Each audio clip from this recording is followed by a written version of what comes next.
The winter of 1943 turned the skies over Europe into a deadly trap. For the 8th Air Force, the promise of daylight precision bombing sounded logical on paper, but in reality, it became a daily nightmare. Hundreds of B-17 flying fortresses crossed the English Channel, believing that tight formations and defensive firepower would be enough. What they found instead was a sky dominated by the Luftwaffe, prepared to kill with method and cold efficiency. The air war of World War II aviation had reached a critical point, and every mission felt like a roll of the dice at extreme altitude. American doctrine was built on the idea that bombers could protect themselves. In theory, the flying fortresses formed a wall of machine guns capable of repelling any interception. In reality, German fighter pilots had learned exactly how to exploit that confidence. They didn't attack from behind. They didn't get drawn into prolonged dogfights. They came straight in, head-on, at incredible speed, in near silence. The head-on attack became the signature tactic of the Luftwaffe during this phase of air combat during World War II. German fighters appeared like shadows on the horizon, lining up their Bf-109s and Fw-190s, then diving directly toward the noses of the B-17 flying fortresses. The closing speed was so extreme that gunners had only seconds to react. Often, there wasn't even time to understand what was happening. A sudden impact, fire, metal tearing through the air, and another Allied aircraft vanished from the sky. The numbers were brutal. On some missions, more than 20% of the bombers never returned. Survival became a matter of probability, and the math was unforgiving. Inside those aircraft were young men who had never seen combat before. Farmers, students, mechanics, ordinary Americans pushed into the center of the air war. They learned how to manage oxygen at high altitude, how to endure freezing temperatures, how to hold formation no matter what. But no one taught them how to survive a perfect head-on attack. Before every mission, the question was always the same. Will this be the one? And still, the 8th Air Force kept sending them into the sky, fully aware of the human cost. Fighter escorts existed, but they were not enough. Before the full arrival of the P-51 Mustang, many bomber escort fighters simply didn't have the range to stay with the bombers deep into Germany. When Allied fighters turned back due to fuel limits, the B-17s continued on alone. That empty space was where the Luftwaffe struck. The sky filled with white contrails, black smoke, and long moments of silence broken only by frantic radio calls. The air war had become a contest of psychological endurance as much as machines. This is where the story truly begins. Before any Medal of Honor, before any unthinkable maneuver, there was only a broken system, a dominant enemy tactic, and hundreds of air crews sent to face the impossible. The stage was set. The war demanded something different, not brute force, but thought. And somewhere in England, a fighter pilot was watching all of this in silence, preparing to ask the question no one else dared to ask. What if the rule is wrong? Long before his name became associated with the Medal of Honor, James Howard already carried something rare among pilots of World War II aviation, a mind trained to recognize patterns, assess risk, and act beyond raw instinct. He did not come from the typical world of fighter pilots, bars, and bravado. His formation began far from the West, far even from the traditional idea of war. James Howell Howard was born in 1913 in Canton, China, the son of American missionaries. From an early age, he grew up in a world where adaptation was not a virtue, it was a necessity. Living among different cultures, languages, and unpredictable conditions shaped the way he thought. While other children grew up in stable environments, Howard learned to operate in uncertainty, to improvise, and to make decisions without guarantees. What seemed like an insignificant detail at the time would become critical years later when he found himself alone over Germany facing the Luftwaffe. As a young man, he returned to the United States, entered college, and began studying medicine. But the pull of flight proved stronger than any academic path. In 1937, he attempted to join U.S. naval aviation. He was rejected for a minor medical issue, something that would have ended the career of many. For Howard, it was only a detour. Instead of giving up, he returned to China and joined the Flying Tigers, the legendary group of American volunteers who fought Japanese forces even before the United States officially entered the war. There, air combat followed no manuals. There was no numerical superiority, no abundance of resources. There was only survival. Flying the rugged P-40, Howard learned lessons no 8th Air Force handbook could teach. He learned that he would not win fights through reflex alone. He learned how to use position, sunlight, clouds, and speed. He learned that a fighter pilot did not need to destroy the enemy to win. Sometimes it was enough to deny him the right position. That mindset shaped his understanding of air combat in World War II, less about blind courage, more about control of the sky. When the Flying Tigers were disbanded, Howard returned to the United States and finally joined the Army Air Forces. He expected to be sent to the Pacific, but fate carried him instead to England, into the heart of the 8th Air Force, just as B-17 flying fortresses were being cut down over Germany. Now he flew the P-51 Mustang, a sleek, fast, long-range fighter that would later become legendary, but at that stage of the war, it was still relatively scarce. Escort doctrine was still evolving, and bomber losses remained alarmingly high. Howard was older than most of the pilots around him. While many chased adrenaline, he chased understanding. He studied mission reports, analyzed Luftwaffe attack patterns, and observed where interceptions began and why they worked. He did not fly to build a personal score. He flew to solve problems, and the greatest problem in that sky was obvious. Bombers were dying, and no one had yet found an effective solution. Howard didn't know how it would be solved, but he knew one thing for certain: repeating the same methods was costing too many lives. The stage was set. The pilot was ready. All that remained was the moment when theory, experience, and necessity would collide in the sky. That moment was coming. On the freezing morning of January 11, 1944, nothing suggested that this mission would become a turning point in World War II aviation. For the 8th Air Force, it was simply another deep strike against German industrial infrastructure. For the crews of the B-17 Flying Fortress, it was another flight where the statistics said some would not return. For James Howard, it was still just a routine escort mission in his P-51 Mustang, constrained by fuel limits and the rigid bomber escort rules of that stage of the war. From the moment of takeoff, conditions began to deteriorate. Thick layers of cloud reduced visibility and made it difficult to keep formations tight. Radio traffic became overloaded and confused. What should have been a solid wall of bombers slowly stretched and fragmented, creating exactly the scenario the Luftwaffe was waiting for. This was how their attacks began, not with surprise, but with patience. German pilots observed, waited, and struck when Allied order broke down. The first enemy fighters appeared like shadows above the clouds. Bf-109s and FW-190s positioned themselves ahead of the formation, climbing in slow spirals as they prepared the perfect head-on attack. The tactic was familiar, proven, and lethal. In that moment, air combat World War II followed a cruel script. Bombers locked into formation, escorts drawn away into parallel engagements, and German fighters free to choose their targets. The math was simple and merciless. As the escort P-51 Mustangs were pulled into multiple fights, the system collapsed. Each pilot had to choose between protecting the bombers or ensuring his own survival. Fuel burned with every turn and every burst of fire. Within minutes, the organized escort dissolved into chaos.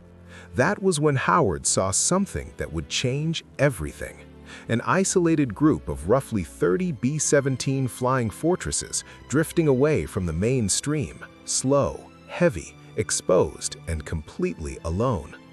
Below them, climbing in perfect position, were more than a dozen Luftwaffe fighters. This was not an attack in progress, it was worse, it was preparation. Howard knew exactly what that meant. Within minutes, those bombers would be destroyed one by one. He checked his fuel, low. He tried the radio, only static. He scanned the sky, no other Allied fighter pilot in sight. Doctrine was clear. Without sufficient fuel, priority was to turn back toward base. No manual covered facing that situation alone. At that moment, the war stopped being doctrine and became personal decision. Howard had two options, both acceptable by command standards: turn west and attempt to return to England, likely successfully, or dive alone into a fight without support, badly outnumbered against the most experienced arm of the Luftwaffe. There was no romantic heroism in that choice. There was cold calculation. If he turned back, he would live. If he stayed, he might not. But without intervention, those bombers would certainly not survive. That moment defines who James Howard was, not as a hero, but as a thinker under pressure. He did not accelerate on impulse. He evaluated angles, positions, and reaction times. He realized he still had something the Germans did not expect: initiative. A single P-51 Mustang should not have been a real threat. Precisely because of that, it could become unpredictable. Air war had always punished the predictable. Howard pushed the throttle forward and dove. As he descended toward the bombers, Howard knew he was entering a space where no rule would protect him. From that point on, there would be no cover, no safe withdrawal, no contingency plan. There would only be sky, enemy aircraft, and the urgent need to stop the next head-on attack. Doctrine had failed. Now everything depended on the mind behind the stick. When James Howard pushed his P-51 Mustang toward the isolated bombers, he crossed an invisible line in World War II aviation. There was no longer a formation to rely on, no escort to fall back on, no coordinated withdrawal plan. At that point, the war became personal. Below him, the B-17 flying fortresses held a tight, almost desperate formation, while above and ahead the Luftwaffe organized itself with surgical precision. The German pilots were in no hurry. They knew time was on their side. Howard attacked before the head-on assault was launched. That detail was critical. Instead of waiting for the German dive, he chose to disrupt the setup. He fired, maneuvered, and forced the first fighters to scatter. He wasn't hunting kills, he was creating confusion. In air combat WW2, breaking the enemy's rhythm was often more effective than destroying aircraft outright. The surprise lasted only moments, but moments were all the bombers needed to tighten formation and buy seconds of life. The Luftwaffe reacted immediately. They recognized that there was only one fighter pilot defending the bombers, and they moved to crush him. They came in successive waves: head-on attacks, lateral passes, vertical dives. Howard answered with positioning, not pursuit. He stayed close to the B-17s, always placing himself between the Germans and the bombers' noses. Every pass he disrupted was an attack that never fully developed. Every second he gained increased the chances of collective survival. Fuel dropped rapidly. Ammunition followed. Engine temperatures climbed. Small caliber hits punched into the fuselage of the P-51 Mustang, but nothing critical yet. Howard's body began to feel the strain: extreme cold, constant tension, the weight of sustained adrenaline. Still, his mind stayed clear. He wasn't fighting like a hunter, he was fighting like a moving barrier. His role was not to defeat the Luftwaffe, but to prevent it from defeating the bombers. It was then that Howard made the decision that would redefine the mission. Instead of orbiting around the formation, he flew directly into it. That choice violated everything the 8th Air Force taught about bomber escort tactics. Fighters did not fly among bombers. The risk of collision, friendly fire, and turbulence was extreme. One mistake would mean instant death. Yet Howard understood something the manuals never accounted for. The German head-on attack depended on a clean corridor. By positioning his P-51 Mustang ahead of and within the B-17 Flying Fortress formation, Howard became both a physical and psychological obstacle. Any Luftwaffe pilot attempting a frontal attack now faced the prospect of colliding with an armed fighter at combined closure speeds that defied survival. It was a risk few would accept. not out of fear, but out of calculation. Air war had always been an equation, and Howard changed the variables. The first aborted attacks confirmed his logic. German fighters broke off at the last second, regrouped, tried again, and failed again. Time passed, their fuel burned away. The initiative, once firmly German, began to slip through their fingers. The B-17 gunners recognized the pattern. They began to hold fire when Howard maneuvered, creating an improvised coordination, unplanned, unspoken, but effective. For more than half an hour, a single fighter pilot held that impossible position. No reinforcements, no doctrine, no guarantee of return. He wasn't there to be remembered. He was there because in that exact piece of sky, someone had to be. The Luftwaffe was not defeated, but it was neutralized, and in a war of attrition, that was enough. What kept James Howard alive in that sky was not physical endurance or pure luck. It was logic applied under extreme pressure. As the Luftwaffe tried to repeat its attacks, Howard understood something essential about air combat in WW2. No German pilot wanted to die needlessly. The head-on attack worked because it minimized risk. It existed only as long as the corridor was clear. Now it wasn't. Howard's P-51 Mustang occupied the exact space that was never supposed to be occupied. Every time German fighters lined up for a dive, they encountered the same problem. An armed, stable fighter pilot, fully aware of combat geometry and willing to hold position until the very last second. This wasn't theatrical heroism, it was presence. Howard didn't need to shoot aircraft down, he only needed to force the enemy to recalculate. And recalculation in aerial combat meant losing initiative, time, and fuel. Air war had always punished hesitation. Howard's fuel dropped rapidly. His ammunition was nearly gone. The P-51 Mustang engine was running above optimal limits. Small impacts punched through the fuselage and sections of the wing. Nothing catastrophic yet. His body felt the weight of sustained effort. His hands ached. His breathing grew shallow, strained by the mix of adrenaline and limited oxygen. Still, his mind remained focused. He wasn't fighting for personal victory, but for the survival of the B-17 flying fortresses behind him. The 8th Air Force had never planned for this kind of bomber escort. No manual described improvised coordination between a lone fighter and dozens of bombers under constant attack, and yet it emerged.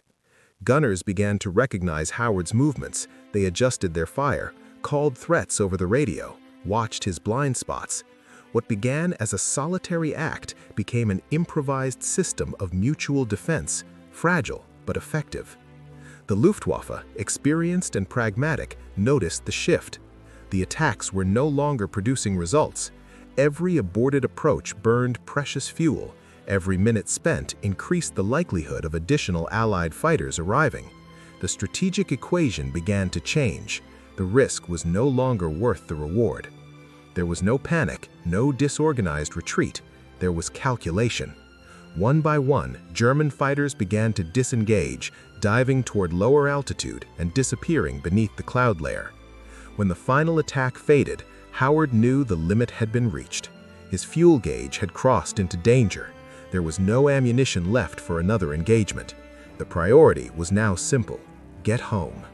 He eased out of the B-17 Flying Fortress formation. One of the lead bombers rocked its wings, a silent gesture of acknowledgement. Howard answered in kind. There were no words that fit that moment. The return flight was as dangerous as the combat itself. The engine coughed intermittently. The P-51 Mustang operated at the absolute edge of its capability. Howard adjusted mixture, power, and altitude with surgical care. Every second was a negotiation with physics. When the English coastline finally came into view, he was too low to bail out and too high to make a mistake. He landed at the first available field. The engine died the instant the wheels touched the ground. On the ground, mechanics found a perforated aircraft, exhausted, drained of fuel. They also found an uninjured pilot, quiet, without celebration. Howard did not report extraordinary feats. He simply described positions, attacks, and maneuvers. To him, It had not been heroism, it had been the resolution of a critical problem. But the B-17 Flying Fortress crews who returned to base would tell a different story, and that story would change everything. When the B-17 Flying Fortresses finally touched down back in England, something was different. The crews did not arrive in the usual resigned silence that followed high-risk missions. They arrived talking a lot.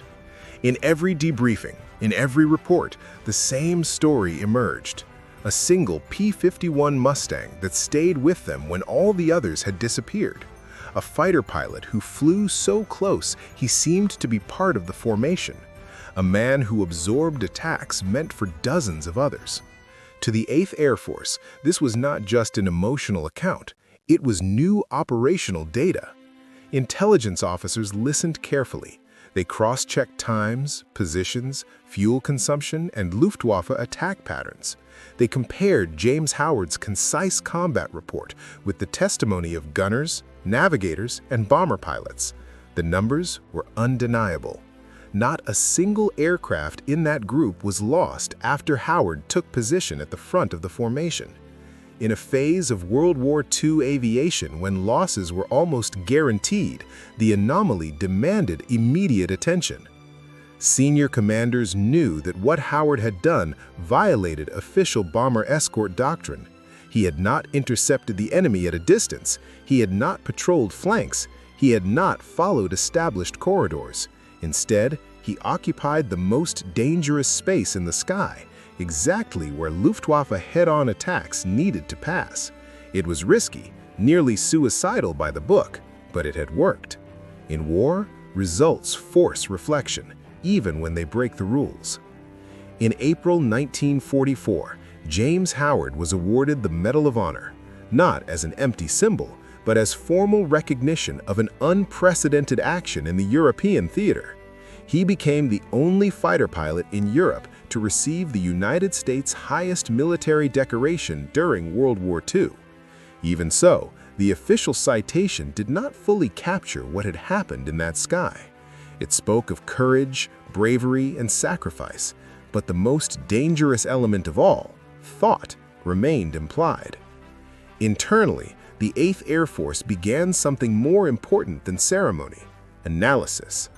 German head-on attacks were effective because they exploited a psychological assumption: escorts would not get in the way. Howard had shattered that expectation, not by destroying aircraft, but by disrupting decisions. Air combat World War II was not just an exchange of fire, it was control of space, time, and fear, and that could be taught. Without public announcements, doctrine began to shift, not to replicate Howard's lone stand, which was unsustainable, but to incorporate the principle behind it. Fighters began flying closer to B-17 Flying Fortresses, not as fixed shields, but as deterrent presence. Pilots were trained to anticipate attack vectors rather than simply react to them. The mere presence of a P-51 Mustang in the frontal corridor forced Luftwaffe pilots to hesitate. Results did not appear overnight. Air war is built on trends, not miracles. But gradually, loss rates began to decline. Not solely because of this change, but it became an essential part of the process. Bombers completed missions more frequently. Crews noticed the difference. Confidence slowly returned. And in war, confidence is invisible fuel. The Luftwaffe noticed as well. Intelligence reports based on interrogations of captured pilots referenced American escorts that refused to leave, that stayed in the way, that disrupted clean attacks. It was not a German defeat. It was a steady erosion of effectiveness. In a war of attrition, that erosion was devastating. James Howard would return to combat. He would continue to fight, but by that point, his impact was already secured. He had not won a single isolated battle. He had altered the logic of the sky, and that would change the course of the air war over Europe. Most battles end when the gunfire stops. Some, however, continue for decades, quietly, invisibly. shaping decisions long after the fighting is over. James Howard's mission belongs to that second kind. Although the combat of January 11, 1944 ended when the B-17 Flying Fortresses landed safely, its effects spread slowly through the 8th Air Force and later across World War II aviation. Not as an official maneuver, but as a shift in mindset. In the months that followed, bomber escort pilots began to hear the story. Not through formal directives, but in informal briefings, hangar conversations, and planning rooms. People spoke of the P-51 Mustang that did not turn back, the fighter pilot who did not chase individual victories, the man who understood that presence could be more powerful than firepower. The lesson was not imitate Howard, but think the way he did. Air war demanded more than automatic courage. It demanded an understanding of space. What Howard had demonstrated was both simple and profound. The Luftwaffe did not rely solely on technical or tactical superiority, but on enemy predictability. Head-on attacks worked because bombers were locked into formation and escorts respected invisible boundaries.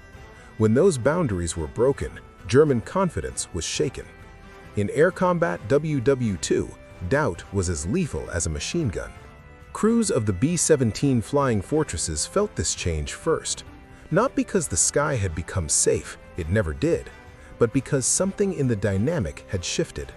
Allied fighters flew closer, more visible, more present. The mere sight of a P-51 Mustang occupying the frontal axis altered enemy behavior. German pilots hesitated, adjusted, aborted. Small decisions, repeated again and again, saved lives. Howard never sought to capitalize on this impact. He gave no interviews, built no personal narrative, and never presented himself as a symbol. He kept flying, training new pilots, refining his understanding of air war. His victory count did not impress when compared to famous aces, but that was never the point. He had proven that a fighter pilot did not need to be a lone predator to be decisive. Sometimes, the most important role was to be an obstacle. Over time, that mindset spread deeper, not only in escort tactics, but in the way missions were planned. The focus expanded to include disruption, deterrence, and occupation of space. Air war stopped being seen purely as direct confrontation and began to be understood as a system, one where time, fuel, fear, and expectation mattered as much as speed and weapons. Howard forced that understanding without writing a single line of doctrine. The Luftwaffe learned as well. Captured reports revealed growing frustration with American escorts that refused to leave and got in the way of clean attacks. It was not a decisive German defeat, but a constant erosion. In a war of attrition, erosion decides everything. Every aborted attack meant wasted fuel, every hesitation a missed opportunity. Slowly, the balance began to shift. After the war, James Howard remained in the Air Force. He rose in rank, became a general, and eventually retired far from the spotlight. When asked about his Medal of Honor, he rarely elaborated. He said only that he did what the situation required. To him, it was not heroism, it was problem-solving. That simple, almost frustrating answer reveals more than long speeches ever could. Howard never saw himself as an exception. He saw himself as someone who thought when thinking was hardest. That may be his true legacy, not the specific maneuver, which was never officially codified because it was too dangerous, but the idea that war does not reward only those who follow rules, but those who know when rules stop serving their purpose.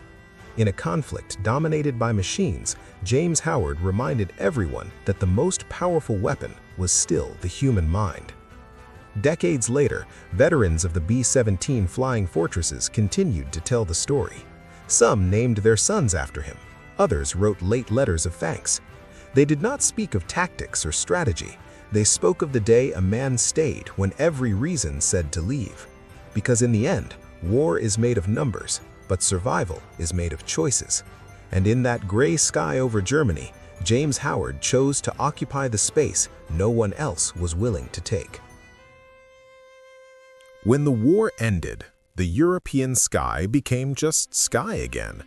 No contrails cutting across the horizon, no columns of smoke rising from distant cities, no constant roar of engines pushing human and mechanical limits. To those watching from the outside, it looked like everything was over. But for those who lived the air war, especially the men who flew aboard the B-17 Flying Fortresses, the conflict did not end with the signing of a treaty. It continued in silence, carried inside memory. World War II aviation left deep marks that never appear in photographs. They are not found in wreckage preserved in museums or in carefully archived official reports. They live in the memories of men who spent hours staring into empty sky, knowing the Luftwaffe would emerge from that void.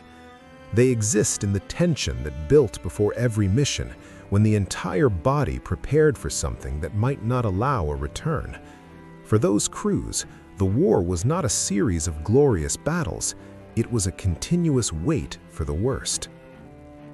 It is within this context that James Howard's action remains alive, not as an isolated feat, but as an emotional rupture in a pattern of fatalism.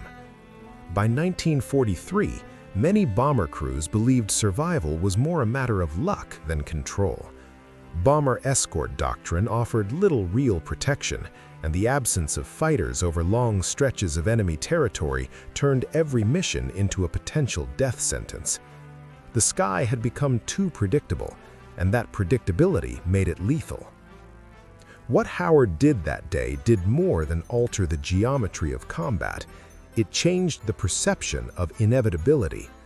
When a P-51 Mustang stayed where it was never meant to stay, when a single fighter pilot occupied the frontal space that had always belonged to the attackers, something shifted in the minds of those flying behind him. For the first time in a long while, the bombers were not just reacting, someone was actively interfering with their fate. That difference is hard to measure, but easy to feel. Later accounts show that crews spoke of that day not as a victory, but as a relief. A moment when the logic of automatic death was interrupted, not because danger disappeared, but because someone chose to confront it differently. In a war that felt increasingly industrial, standardized, and impersonal, the conscious presence of one individual made all the difference. After the war, many of those men returned to civilian life and never spoke publicly about what they had experienced. Air war did not translate easily into simple words. How do you explain the sensation of watching an enemy fighter grow rapidly in the windshield? How do you describe the sound of metal tearing apart at 20,000 feet? How do you explain the quiet fear of knowing there was nowhere to run? For many, silence became the only way forward. James Howard chose silence as well. Even after receiving the Medal of Honor, he never sought the spotlight. He did not build his identity around that day. He did not turn his experience into speeches. He continued serving, continued thinking, continued living like someone who had solved a specific problem at a specific moment. To him, that day did not define who he was, but to others, it meant something larger, proof that the system was not absolute. As decades passed, historians began to recognize that some events do not change wars immediately, but shape behavior slowly. Howard's mission belongs to that category. It did not destroy the Luftwaffe. It did not end head-on attacks overnight, but it planted an uncomfortable idea. Perhaps doctrine was incomplete. Perhaps predictability itself was the real enemy. That idea spread organically, not through written orders, but through stories told between pilots, through observations shared in briefings, through subtle changes in how escorts positioned themselves. Air war began to incorporate something previously ignored, the psychological occupation of space. Not just intercepting, but denying. Not just reacting, but preventing the enemy from achieving ideal conditions. Even the Luftwaffe felt this shift. Post-war reports and testimonies reveal growing frustration with escorts that refused to leave and disrupted clean attacks. This was not merely a technical change, it was a mental one. The sky was no longer a predictable board. Every attack now required more calculation, more risk, more exposure. In a war of attrition, that cost was significant. What makes this story even more powerful is how close it came to being lost. If not for the persistent accounts of B-17 Flying Fortress crews, if not for later analysis within the 8th Air Force, Howard's action might have been reduced to a footnote. There were no cameras, no recordings, only witnesses who knew that on that day, someone occupied the impossible. And perhaps that is why this story continues to be told. Because it is not just about airplanes, engines, and tactics. It's about individual responsibility within massive systems. About the moment someone realizes that following rules is not enough, and that sometimes the only way forward is to think beyond what is permitted. This part of the story does not close anything. On the contrary, it leaves a question hanging long after the last shot was fired.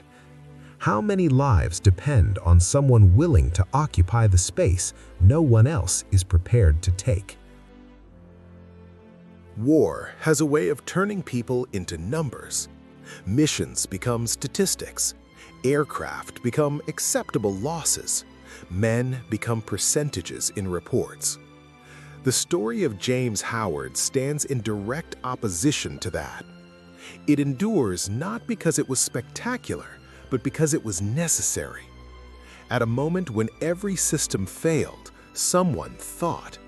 And thinking under enemy fire may be the rarest form of courage there is.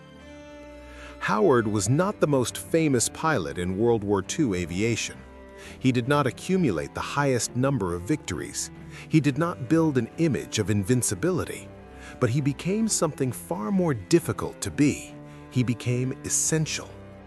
At the exact moment when the B-17 Flying Fortresses were doomed, he occupied the space where no one was supposed to be. Not to die, but to prevent others from dying. That distinction changes everything. The Medal of Honor he received recognizes bravery, but it does not explain what truly mattered. What mattered was that Howard understood war as a problem to be solved, not as a stage for heroics. He read the behavior of the Luftwaffe, understood its dependence on clean head-on attacks, and exploited that dependence through positioning, not brute force. He turned risk itself into a weapon. In a world that still glorifies machines, numbers, and absolute power, that lesson remains deeply uncomfortable. Because it suggests that systems fail, that doctrines grow old, that the difference, more often than not, lies in the mind willing to ask, what if this doesn't work? Howard asked that question in the worst possible place and answered it with action. That may be why his story still echoes today, not only among historians or veterans, but among anyone who understands that courage without thought is noise, and thought without courage is theory. Only when the two come together does anything truly change. If you've made it this far, this story is not just about the past, it's about decisions, about occupying difficult spaces, about refusing to accept the impossible as final simply because no one tried before. If this story made you think, like this video. If you value real stories that reveal the human side of war, subscribe to the channel. And if you believe the mind is still the most powerful weapon ever created, leave a comment with your reflection. Because stories like this do not survive on their own. They must be remembered, they must be told, they must be passed on. Listener notice. This script is based on documented historical facts. Any internal narrative reconstruction, thoughts, sensations, or subjective descriptions was used solely for explanatory and immersive purposes, without altering real events. No direct dialogue attributed to historical figures is presented as an official literal quotation.